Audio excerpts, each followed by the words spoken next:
Marcus se tenait dans le hall de l'aéroport Charles de Gaulle, son uniforme militaire crispé sur son corps, symbole d'une bravoure qui avait traversé des épreuves inimaginables. Le brouhaha habituel de l'aéroport l'entourait, des annonces en plusieurs langues, le bruit des valises roulant sur le sol, et des familles se disant au revoir. Mais pour lui, tout cela semblait lointain. Il se perdait dans ses pensées, se remémorant les mois passés en mission, loin de chez lui, loin de sa famille, loin de la normalité. Il se rappelait des visages, des rires et des larmes. Les souvenirs des camarades perdus sur le champ de bataille lui revenaient en mémoire, une mélodie triste qui ne cessait jamais de jouer en arrière-plan. Chaque moment passé là-bas était gravé dans son esprit, des images de camaraderie, de courage, mais aussi de perte. Aujourd'hui, il était sur le point de rentrer à New York, impatient de retrouver un semblant de normalité après tant d'horreur. Son cœur battait à l'idée de revoir sa mère, de l'enlacer et de lui parler de tout ce qu'il avait vécu. « Bientôt, maman, bientôt », murmura-t-il pour lui-même, un léger sourire se dessinant sur ses lèvres. Il vérifia son billet d'avion, le serrant dans sa main comme une promesse de retour. Les craintes et les incertitudes de son voyage s'installèrent en lui alors qu'il avançait vers la porte d'embarquement. Il savait qu'il avait un siège en première classe, un petit luxe qu'il s'était offert pour son retour. Au moment où il se dirigeait vers l'avion, il croisa le regard de quelques passagers. Certains lui sourirent, d'autres détournèrent les yeux. Il avait l'habitude de ces réactions, un mélange de respect et de méfiance que son uniforme semblait susciter. Mais cela ne l'atteignait plus. Il avait appris à ignorer les murmures, à se concentrer sur son propre chemin. Lorsque l'embarquement commença, il prit place dans la première classe, s'installant confortablement dans son siège. La sensation de luxe l'envahit, l'espace était vaste, les fauteuils en cuir, et la bouteille de champagne posée sur la table lui promettait un voyage agréable. Alors qu'il se détendait, il ferma les yeux un instant, laissant la fatigue le gagner après des mois de service. C'est à ce moment-là qu'une femme entra dans la cabine. Claire, une femme d'affaires bien habillée, avançait avec une assurance déconcertante, ses talons claquant sur le sol. Elle avait l'air pressée, son regard balayant la première classe à la recherche de sa place. Lorsqu'elle aperçut Marcus, assis là, elle s'arrêta net. Un rictus de dédain se dessina sur son visage. « Qu'est-ce que vous faites ici » lança-t-elle, sa voix tranchante comme une lame. Marcus, surpris, rouvrit les yeux. « Pardon » répondit-il, essayant de comprendre ce qui se passait. « Vous êtes dans la première classe, et je doute que vous sachiez comment cela fonctionne » continua-t-elle, la méfiance tintant ses paroles. Les autres passagers, témoins de la scène, échangèrent des regards, certains murmurant entre eux. « Je suis désolé, madame, mais j'ai un billet pour ce siège. Je suis un vétéran et... » Commença-t-il, mais avant qu'il ne puisse finir, Claire l'interrompit. « Cela ne change rien. Vous n'appartenez pas à ce monde, répliqua-t-elle, son ton condescendant et hautain. Elle s'approcha de lui, les bras croisés, défiant quiconque de contester son autorité. L'agent de bord, un homme jovial mais visiblement troublé, s'approcha, ne sachant pas vraiment quoi faire. « Madame, tout le monde a le droit de voyager en première classe s'il a un billet approprié, tenta-t-il de dire, mais Claire ne se laissa pas impressionner. « Vous allez me dire que cet homme a un droit comme le vôtre » demanda-t-elle, sa voix pleine de mépris. Les murmures parmi les autres passagers devinrent plus intenses, certains d'eux secouant la tête, d'autres semblant simplement choqués par la situation. Marcus, bien qu'il se sentît humilié, décida de garder son calme. « Je ne cherche pas d'ennui, madame. Je suis ici pour rentrer chez moi après un long service, » expliqua-t-il, sa voix posée mais ferme. Il se redressa légèrement, essayant de projeter une image de dignité. « Comme si cela avait de l'importance ici, » rétorqua Claire, en roulant des yeux. « Vous devriez vous contenter de la classe économique, c'est là où vous appartenez. » L'agent de bord, réalisant que la situation devenait de plus en plus tendue, regarda autour de lui, cherchant du soutien, mais il ne trouva que des regards indécis parmi les passagers. L'atmosphère dans la cabine était devenue lourde, presque palpable. « Je vais devoir demander à ce passager de quitter son siège, » dit enfin l'agent, sa voix tremblante. « Non » s'exclama Marcus, se redressant dans son siège. « Je ne vais nulle part, j'ai payé pour ce siège comme tout le monde ici. » Les murmures se transformèrent en chuchotements, certains passagers hochant la tête en signe d'approbation, d'autres se demandant à quel point cette situation pourrait dégénérer. Claire, réalisant qu'elle attirait toute l'attention sur elle, redoubla d'arrogance. Pensez-vous vraiment que je vais laisser un homme comme vous me faire perdre mon temps, demanda-t-elle, sa voix pleine de mépris. Vous n'êtes qu'un intrus ici. Un silence pesant s'installa alors que les passagers observaient, certains en désaccord avec Claire, d'autres curieux de voir comment la situation allait se résoudre. Marcus, bien qu'il se sente blessé, savait qu'il devait rester calme. « Madame, je vous demande simplement de respecter le fait que j'ai le droit d'être ici, tout comme vous, » dit-il lentement, chaque mot pesant lourdement dans l'air. La tension était palpable, et tout le monde attendait la suite, les regards échangés et les murmures se mêlant à l'incertitude. La scène, qui avait commencé comme un simple embarquement, était devenue un affrontement inattendu, révélant des préjugés profondément ancrés et des vérités qui ne demandaient qu'à émerger. Marcus, assis dans son fauteuil en première classe, ressentait un mélange d'incrédulité et de colère face à l'attitude de Claire. Son cœur battait un peu plus vite, non pas par peur, mais par la frustration de voir son statut de vétéran méprisé par une femme qui semblait se croire supérieure. Il inspira profondément, cherchant à garder son calme. « Écoutez, madame, commença-t-il, sa voix ferme mais respectueuse. J'ai un billet pour cette classe, et je suis en droit de m'asseoir ici. Je suis un vétéran. J'ai servi mon pays, et je suis revenu avec l'espoir de me reposer un peu durant ce vol. » Claire plissa les lèvres, haussant un sourcil. « Non, vous ne comprenez pas. Ce n'est pas une question de votre statut dans l'armée, mais de votre présence ici. »« Je ne suis pas à l'aise avec ça, » rétorqua-t-elle, ses yeux lançant des éclairs de mépris. Derrière elle, un murmure inquiétant commença à monter parmi les autres passagers. Camille, assise quelques rangées plus loin, avait observé la scène avec un mélange d'horreur et de détermination. Elle sortit discrètement son téléphone, se sentant obligée de documenter ce moment. Ses doigts tremblaient légèrement alors qu'elle ouvrait l'application de caméra. C'était plus qu'un simple incident, c'était une injustice qu'elle ne pouvait ignorer. « Mon Dieu, qu'est-ce qui se passe ici ?» murmura-t-elle à son voisin, un homme d'affaires plongé dans son ordinateur portable. Il leva les yeux, visiblement agacé par le bruit, mais son expression changea rapidement en un regard d'inquiétude. « Ça ne devrait pas arriver, » murmura-t-il, secouant la tête. « C'est déplorable. » Camille, sentant une responsabilité croissante, commença à filmer. L'image de Marcus, un homme digne et calme face à une agression verbale, était trop puissante pour être ignorée. Elle savait que ce qu'elle captait pourrait avoir des répercussions bien au-delà de ce vol. Elle se concentra sur les mots de Claire, s'assurant de ne rien manquer. « Vous voulez juste profiter de la première classe, n'est-ce pas ?» Claire continua, sa voix se faisant plus aiguë, trahissant son irritation. « Vous savez que vous n'appartenez pas à ce milieu. Pourquoi ne pas retourner à l'arrière de l'avion où vous devriez être ?» Marcus serra les poings sous la table. La colère bouillonnait en lui, mais il savait qu'il devait garder son sang-froid. « Madame, je ne suis pas ici pour provoquer qui que ce soit. Je voyage comme n'importe quel autre passager. Peut-être devriez-vous réfléchir à ce que vous dites. Je n'ai pas à me justifier. Vous êtes ici, dans ma zone, et c'est inacceptable, » répliqua-t-elle, sa voix trahissant une arrogance qui ne faisait qu'attiser l'incompréhension des autres passagers. Les murmures s'intensifièrent, et Camille continua de filmer, son cœur battant à tout rompre. Elle savait qu'elle était témoin d'une scène qui dépassait la simple dispute. C'était une confrontation sur des préjugés profondément enracinés. Elle se sentait mal à l'aise, mais aussi déterminée à faire entendre la voix de Marcus.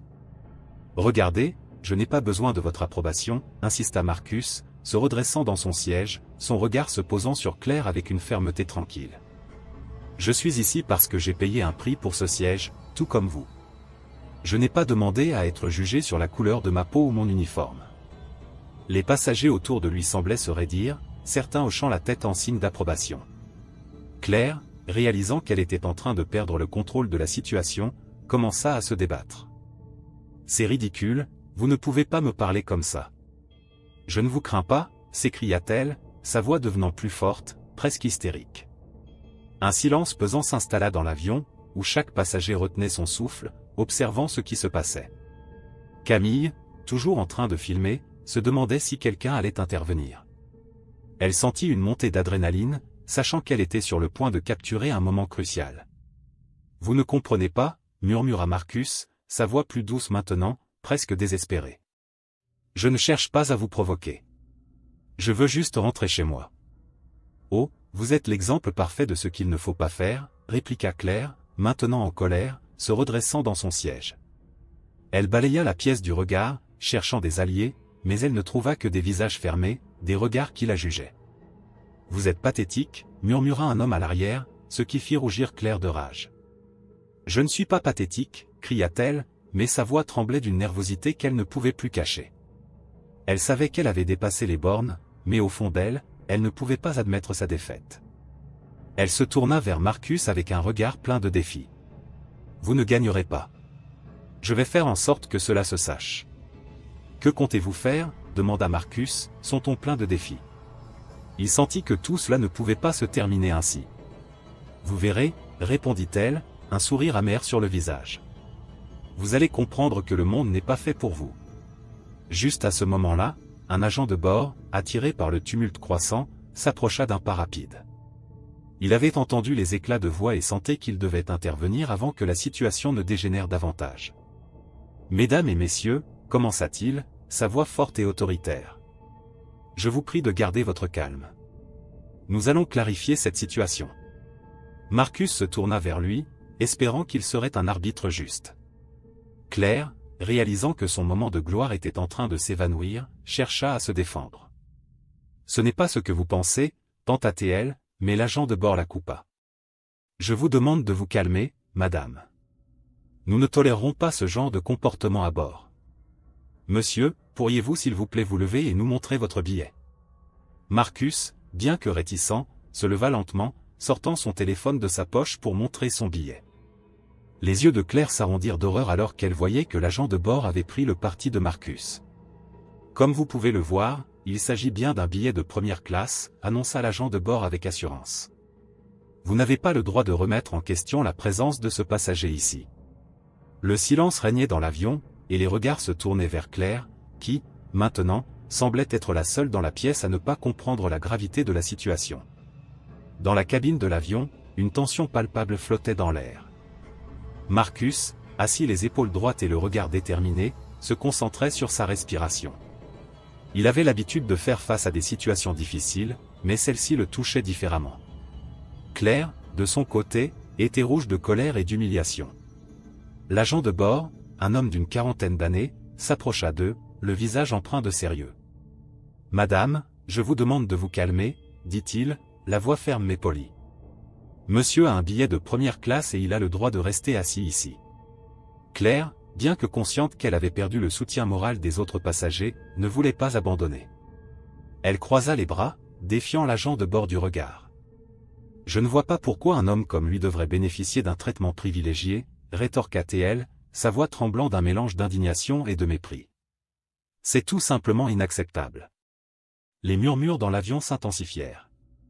Camille, qui avait filmé toute la scène, observait avec une intensité croissante. Elle savait qu'elle devait agir. « Respectez-vous les règles de votre propre compagnie aérienne » lança-t-elle à l'agent de bord, attirant l'attention sur elle. Ce genre de comportement ne devrait pas être toléré. L'agent de bord, visiblement mal à l'aise, chercha un moyen de calmer la situation.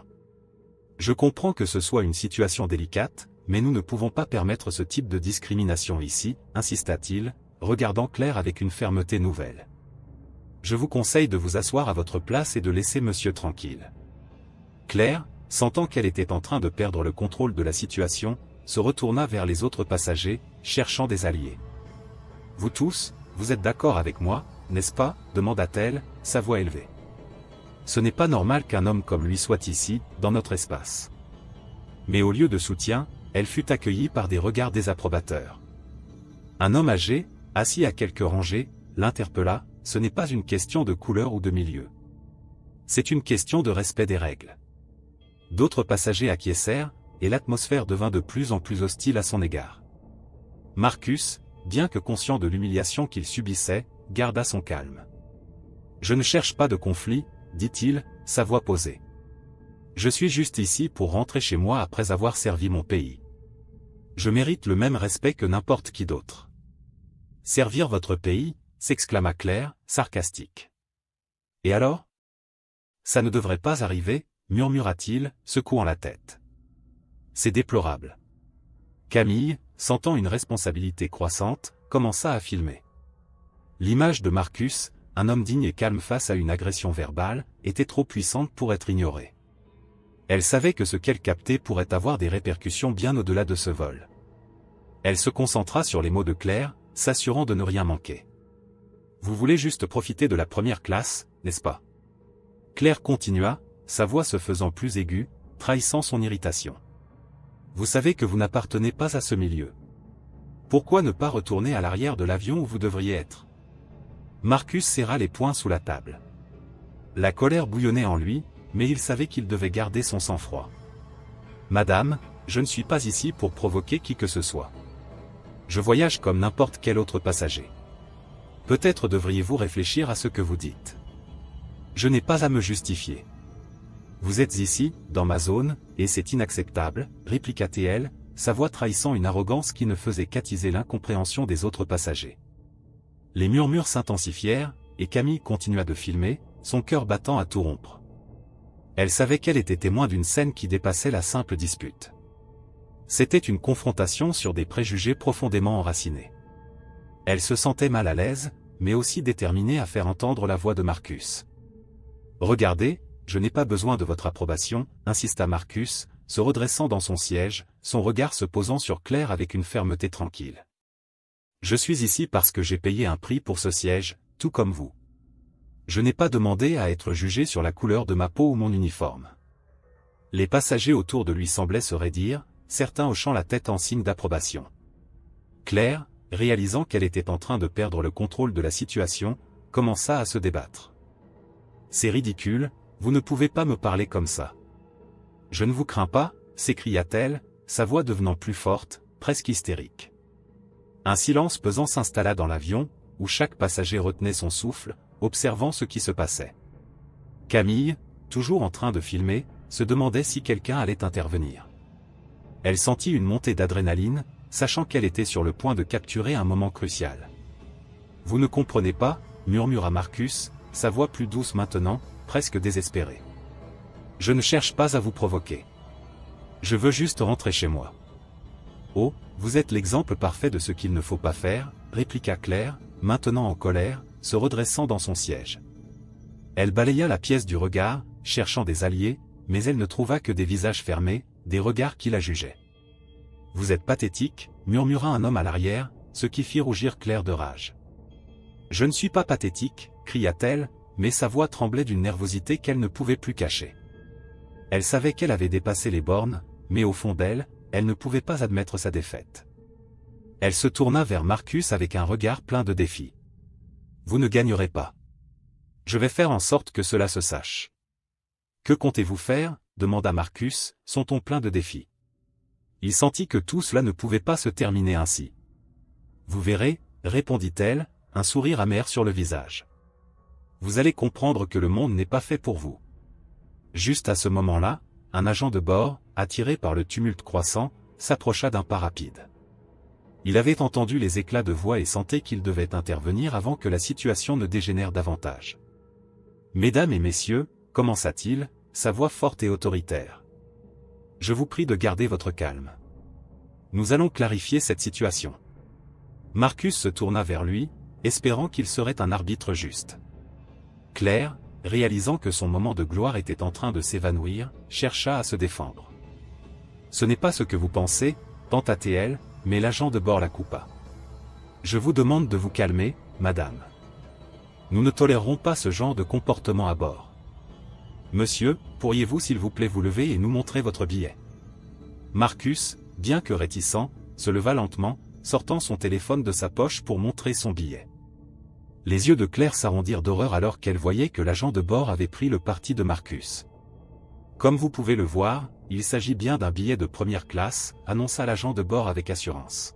« Vous n'avez pas le droit de remettre en question la présence de ce passager ici. » Le silence régnait dans l'avion, et les regards se tournaient vers Claire, qui, maintenant, semblait être la seule dans la pièce à ne pas comprendre la gravité de la situation. Dans la cabine de l'avion, une tension palpable flottait dans l'air. Marcus, assis les épaules droites et le regard déterminé, se concentrait sur sa respiration. Il avait l'habitude de faire face à des situations difficiles, mais celle-ci le touchait différemment. Claire, de son côté, était rouge de colère et d'humiliation. L'agent de bord, un homme d'une quarantaine d'années, s'approcha d'eux, le visage empreint de sérieux. « Madame, je vous demande de vous calmer, » dit-il, la voix ferme mais polie. « Monsieur a un billet de première classe et il a le droit de rester assis ici. » Claire, bien que consciente qu'elle avait perdu le soutien moral des autres passagers, ne voulait pas abandonner. Elle croisa les bras, défiant l'agent de bord du regard. « Je ne vois pas pourquoi un homme comme lui devrait bénéficier d'un traitement privilégié, » rétorqua-t-elle, sa voix tremblant d'un mélange d'indignation et de mépris. « C'est tout simplement inacceptable. » Les murmures dans l'avion s'intensifièrent. Camille, qui avait filmé toute la scène, observait avec une intensité croissante. Elle savait qu'elle devait agir. « Respectez-vous les règles de votre propre compagnie aérienne » lança-t-elle à l'agent de bord, attirant l'attention sur elle. Ce genre de comportement ne devrait pas être toléré. L'agent de bord, visiblement mal à l'aise, chercha un moyen de calmer la situation. « Je comprends que ce soit une situation délicate, mais nous ne pouvons pas permettre ce type de discrimination ici, » insista-t-il, regardant Claire avec une fermeté nouvelle. « Je vous conseille de vous asseoir à votre place et de laisser monsieur tranquille. » Claire, sentant qu'elle était en train de perdre le contrôle de la situation, se retourna vers les autres passagers, cherchant des alliés. « Vous tous, vous êtes d'accord avec moi, n'est-ce pas ?» demanda-t-elle, sa voix élevée. « Ce n'est pas normal qu'un homme comme lui soit ici, dans notre espace. » Mais au lieu de soutien, elle fut accueillie par des regards désapprobateurs. Un homme âgé, assis à quelques rangées, l'interpella. « Ce n'est pas une question de couleur ou de milieu. C'est une question de respect des règles. » D'autres passagers acquiescèrent, et l'atmosphère devint de plus en plus hostile à son égard.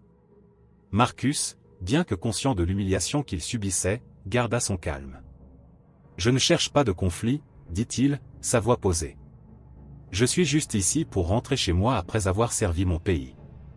Je mérite le même respect que n'importe qui d'autre. »« Servir votre pays ?» s'exclama Claire, sarcastique. « Et alors ?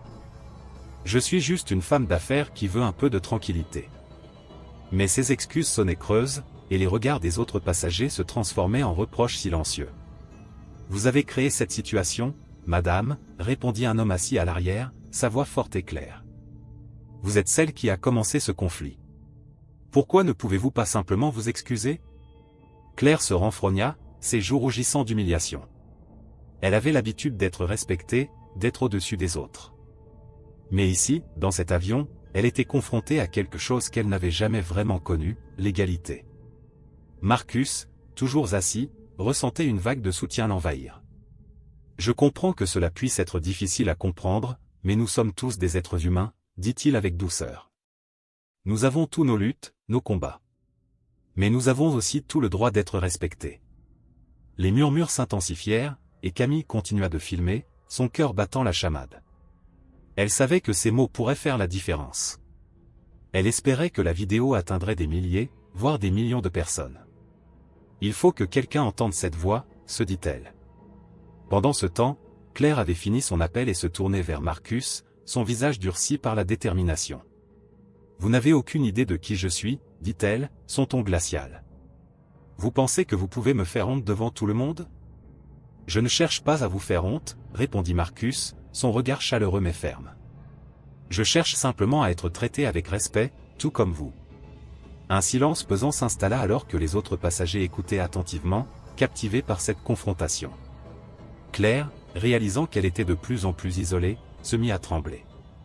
Elle avait toujours été la personne qui avait le dernier mot, mais ici, elle était confrontée à une réalité qu'elle ne pouvait pas ignorer. Camille, après quelques instants d'hésitation, décida de faire un pas en avant. « Madame, vous avez le droit de penser ce que vous voulez, mais vous n'avez pas le droit de rabaisser quelqu'un d'autre. Ce n'est pas ça, l'égalité. » Sa voix était calme, mais déterminée, et elle sentait le soutien des autres passagers derrière elle. Claire, piégée, se mit à chercher des mots, comme un chat coincé dans un coin. « Vous ne comprenez pas » balbutia-t-elle. « C'est juste que je suis habituée à... » « À quoi, madame ? À juger les gens selon leur apparence ? À croire que vous êtes supérieur » coupa Marcus, son regard ne la quittant pas. « Ce n'est pas ça, la réalité. La réalité, c'est que nous sommes tous ensemble dans ce monde. » Les passagers acquiescèrent, et une femme au fond de l'avion leva son pouce, un geste simple mais puissant. « Bravo, s'écria-t-elle, et plusieurs autres passagers applaudirent doucement, créant une onde de soutien qui se propageait dans l'avion. Claire, réalisant qu'elle avait perdu le contrôle de la situation, se leva brusquement. « Je ne peux pas supporter cela », cria-t-elle avant de se diriger vers les toilettes, son visage blême. Marcus, bien qu'il se sente victorieux, savait que la bataille n'était pas encore gagnée. Le chemin vers la justice était long et semé d'embûches, mais à cet instant, il avait gagné quelque chose de précieux, le respect de ses pairs. Il se tourna vers Camille, qui continuait de filmer, et lui fit un signe de tête approbateur. « Merci », murmura-t-il, conscient que son courage avait été amplifié par la présence de ceux qui l'entouraient. « Nous devons faire entendre cette voix », répondit Camille, avec une détermination renouvelée. « Ce n'est pas seulement pour vous, mais pour tous ceux qui ont été injustement traités. » Alors que l'avion continuait de voler vers sa destination, l'atmosphère était chargée d'une énergie nouvelle. Les passagers, unis par ce moment de vérité, savaient qu'ils avaient été témoins de quelque chose d'important. Une lutte pour l'égalité, un combat contre les préjugés. Et dans ce petit espace confiné, un homme avait réussi à transformer une situation potentiellement explosive en une leçon de dignité et de respect. « Je suis désolé, mais je ne peux pas répondre à cette demande. » À l'aéroport, une ambiance électrique flottait dans l'air. Marcus, encore en uniforme, se tenait au milieu d'un petit groupe de passagers qui l'entouraient, le félicitant et lui offrant des mots d'encouragement. Des gens venus de tous horizons, de jeunes étudiants aux professionnels d'affaires, exprimaient leur admiration pour son calme et sa dignité face à l'injustice qu'il avait subie à bord de l'avion. La scène était touchante, presque surréaliste. « Vous avez géré cela avec tant de grâce », dit une femme d'une quarantaine d'années, les yeux brillants d'émotion. Marcus, bien qu'humble, ne pouvait s'empêcher de sourire. « Merci, mais je suis juste un homme ordinaire faisant mon devoir, » répondit-il, sa voix tranquille résonnant avec une sincérité palpable. Un homme plus âgé, avec des cheveux gris et une veste en cuir, s'avança et lui tendit la main. « Vous êtes un héros, Marcus. Vous avez montré à tous ce que signifie vraiment le courage. » Marcus serra la main de l'homme, reconnaissant. « Je ne suis pas un héros. J'essaie simplement de faire ce qui est juste. » La foule continua de grandir, attirée par le bruit qui s'était répandu comme une traînée de poudre. Des passagers qui avaient été à bord du vol, mais aussi d'autres, s'arrêtaient pour soutenir Marcus. Camille, qui avait filmé l'incident, était là, son téléphone à la main, capturant chaque moment. Elle se sentait à la fois nerveuse et excitée, consciente de l'impact que son enregistrement pouvait avoir. « Marcus, vous avez vu la vidéo ?» demanda-t-elle, poussant un peu la caméra pour le cadrer. « Oui, je l'ai vu. Je ne voulais pas que cela devienne un spectacle, mais c'est important que les gens sachent ce qui se passe, » répondit-il, regardant autour de lui les visages bienveillants. « Vous êtes le symbole dont nous avons besoin, » ajouta-t-elle avec ferveur. « Ça va changer les choses, j'en suis certaine. » Pendant ce temps, Claire était à quelques pas de là, entourée de journalistes. Son visage était blême, et la colère bouillonnait en elle. Elle se tenait droite, tentant de garder une façade de contrôle alors que les caméras l'entouraient. « Madame, pouvez-vous nous dire ce qui s'est passé dans l'avion ?» demanda un journaliste, microphone tendu vers elle. Claire inspira profondément. « Écoutez, je ne voulais pas créer de scandale. J'étais simplement surprise de voir un homme en uniforme assis dans cette section. Cela ne correspondait pas à ce que j'avais l'habitude de voir. » Sa voix tremblait légèrement, trahissant son agitation. Un autre journaliste, un jeune homme avec des lunettes, intervint. « Vous avez été filmé en train d'exiger que Marcus se lève. Ne pensez-vous pas que votre comportement était inapproprié ? » ?»« Non, je ne pense pas. Je défends mes valeurs. Ce n'est pas une question de race, mais de respect pour les normes sociales, » répliqua-t-elle, tentant de maintenir sa position. Les murmures se répandirent parmi les journalistes, et Claire pouvait sentir la pression monter. Elle savait que sa réponse ne serait pas bien accueillie. « Vous êtes consciente que des témoins ont filmé vos paroles et réactions ?» ajouta une femme, une lueur d'inquiétude dans les yeux. Claire se figea un instant. « Je ne savais pas » balbutia-t-elle. Son esprit commençait à se rendre compte des conséquences de ses actions. Elle avait toujours eu le contrôle sur son image, mais aujourd'hui, elle se sentait piégée. De retour vers Marcus, la foule continuait à l'encourager. Un jeune homme, portant un t-shirt avec l'inscription « Égalité pour tous », s'approcha. « Marcus, vous avez inspiré tellement de gens aujourd'hui. Vous êtes un exemple à suivre. Merci, mais je ne suis pas ici pour être un exemple. Je veux simplement que les gens comprennent que tout le monde mérite d'être traité avec dignité, peu importe leur couleur de peau ou leur statut, répondit-il, sa voix empreinte d'une sagesse que beaucoup admiraient. Pendant ce temps, Camille, avec un regard déterminé, ouvrit son application de réseaux sociaux. Je dois partager ça. Les gens doivent voir la vérité. Elle commença à poster des extraits de la vidéo, accompagnés d'un message puissant sur l'importance de la justice et de l'égalité. Les likes et les partages affluèrent rapidement, témoignant de l'impact que cela avait sur la société. En parallèle, Claire, se rendant compte que son comportement était devenu viral, commença à paniquer. Elle fouilla dans son sac à main, essayant de trouver son téléphone. Elle devait parler à son assistant, gérer les dégâts avant que tout cela ne lui échappe. « Qu'est-ce que je vais faire » murmura-t-elle, la voix tremblante. Elle savait que son image était en jeu, et que tout ce qu'elle avait construit pouvait s'effondrer à cause de cette journée. « Vous devriez vous excuser » murmura une voix derrière elle, celle d'un autre journaliste qui, visiblement, avait suivi son évolution. « Je ne m'excuserai pas » cria-t-elle, la colère l'emportant sur la raison. Mais alors qu'elle commençait à se justifier devant les caméras, la vidéo de son comportement à bord de l'avion devint virale. Les gens commentaient, partageaient et condamnaient son attitude. Les hashtags justice pour Marcus et dignité femme égalité se répandaient sur les réseaux sociaux. Claire, réalisant l'ampleur de la situation, blêmit. « Non, non. Ce n'est pas ce que je voulais » s'écria-t-elle, maintenant submergée par une vague de critiques. L'un des journalistes, son micro toujours en main, lui demanda alors, « Que comptez-vous faire maintenant que vous êtes au centre de la controverse ?»« Je vais prendre des mesures. Je vais. » balbutia-t-elle, mais les mots lui manquaient. Elle était piégée dans son propre mensonge. Marcus, au milieu de la foule, pouvait entendre les échos de la situation qui se déroulait à quelques pas de là. Il avait toujours cru en la vérité et en la justice. Aujourd'hui, il réalisait que son calme et son intégrité avaient non seulement attiré l'attention, mais avaient également déclenché une onde de choc dans la société. La vérité finit toujours par émerger, murmura-t-il pour lui-même, son cœur lourd mais rempli d'espoir. Alors que les journalistes continuaient de poser des questions à Claire, il se tourna vers Camille. « Merci d'avoir eu le courage de filmer. Cela va vraiment changer les choses, » lui dit-il avec gratitude. « Ensemble, nous pouvons faire entendre notre voix. » « Et je suis certaine que cela n'est que le début, » répondit-elle, déterminée, son regard brillant d'un futur meilleur. La journée s'achevait, mais pour Marcus, cela ne marquait pas la fin. C'était le début d'un mouvement, d'une prise de conscience collective. Dans le tumulte de l'aéroport, une chose était claire, la dignité et la résilience prévalaient toujours, et la voix de la vérité ne pouvait jamais être étouffée. Si vous avez aimé le contenu, n'oubliez pas de laisser un like, un commentaire et de le partager avec vos amis.